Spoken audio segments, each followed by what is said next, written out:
বন্ধুসকল ফাইনেলি ডিব্ৰুগড়ৰ পৰা আহিলোঁ দাদাজনৰ ঘৰৰ পৰা যিহেতু ইয়াৰ গানৰ কাম আছিলে ইয়াৰ গানৰ কাম হৈ গ'ল আৰু অলপ জলদি হৈ গ'ল কাৰণে আমি ইয়াৰ বাইকৰ হ'লে এতিয়া যাবলৈ ওলালোঁ গানৰ কাম কৰিলোঁ কাম হৈ গ'ল কেনেকুৱা লাগিলে ইয়াৰ 2 নম্বৰ গানটোৱে মাথো চেষ্টাহে কৰিছে গাবলৈ কিমান দূৰ সফল হ'ব পাৰে নাজানো মাথো চেষ্টা কৰি গৈ আছে গতিকে ইয়াৰো আৰু কেইদিনমানৰ পাছত ইয়াৰ গানো শুনিবলৈ পাব লগতে মোৰো ভিডিঅ'টো আপোনালোকে চাই গৈ থাকিব আৰু ইয়াৰ বৰবুৱাত আছোঁ আমি বৰ্তমান বৰবুৱা ইমান ধুনীয়া দৃশ্য চাওক না চাৰিওফালে হাবি আৰু এয়া বাগান ইমান ধুনীয়া দৃশ্য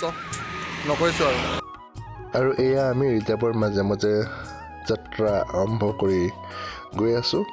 আচলতে এয়া পৰিৱেশটো আপোনালোকে ওচৰৰ পৰা দেখিলেহে গম পাব ইমান ধুনীয়া এক সুন্দৰ পৰিৱেশ সঁচাকৈ মোক একেবাৰে আপ্লুত কৰি তুলিছে আৰু এয়া হ'ল মধুপুৰ ৰিজাৰ্ভ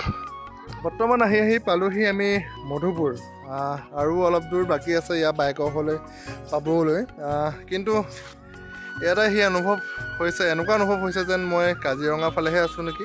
ইমান ডাঙৰ এখন ৰিজাৰ্ভ দেখিবলৈ পাইছে মোৰ পিছফালে ইয়াৰ ইমান ডাঙৰ এখন ৰিজাৰ্ভ আৰু এয়া হ'ল চেঁচা নৈ আৰু চেঁচা নৈৰ ওপৰতে এখন দলং আৰু এই দলংখনৰ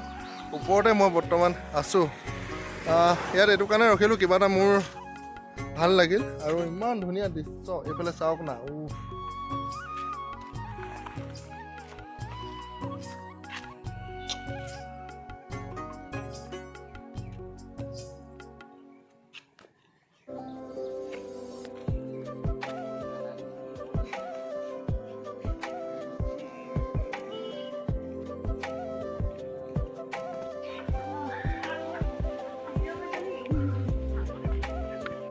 এয়া পালোহি এতিয়া যদুমণি অৰ্থাৎ মোৰ লগৰটো বাইকৰ ঘৰ আৰু এয়া দেখিবলৈ পাইছে চাংঘৰ বুলি ক'লে কিবা এটা নিশ্চয় মোৰ ভাল লাগে আৰু এই চাংঘৰৰ ওপৰেদি মই এতিয়া যাম গান এটা নিশ্চয় শুনিছে চাংঘৰ ধুনীয়া কেনেকৈ বগাম জখলা এয়া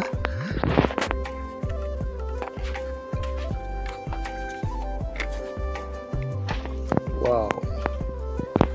কিবা এটা ভাল লগা দৃশ্য নহয়নে এয়া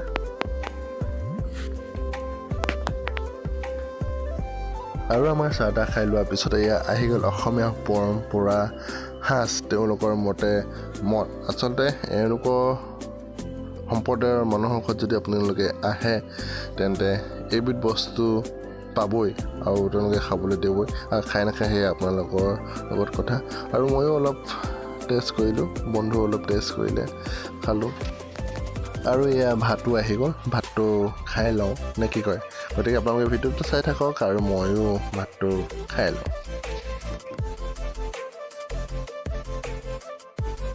আৰু আমাৰ খাই বৈ হোৱাৰ পিছত তেওঁলোকৰ বাৰীলৈ বুলি আমি যাবলৈ ওলালোঁ আৰু এয়া দেখিছে এটা সৰু গলি আৰু 2 কাষে গছ গছনি আৰু তেওঁলোকৰ বাৰীত বোলে আলু খেতি কৰিছে গতিকে কেনেকৈনো আলু খেতি কৰিছে তাকে চাম বুলি আহিলোঁ আৰু এয়া দেখিবলৈ পাইছে মাটিটো খুব মিহি কৰি লোৱা হৈছে আৰু তাৰ মাজে মাজে এয়া সৰুকৈ নলা টাইপৰ গাঁত খান্দি লৈছে আৰু তাতে আলুবিলাক এনেকৈ দি দিছে হয়তো মাটিবিলাক চপাই দিব চপাই হোৱাৰ পিছতহে উপযোগী হৈ পৰিব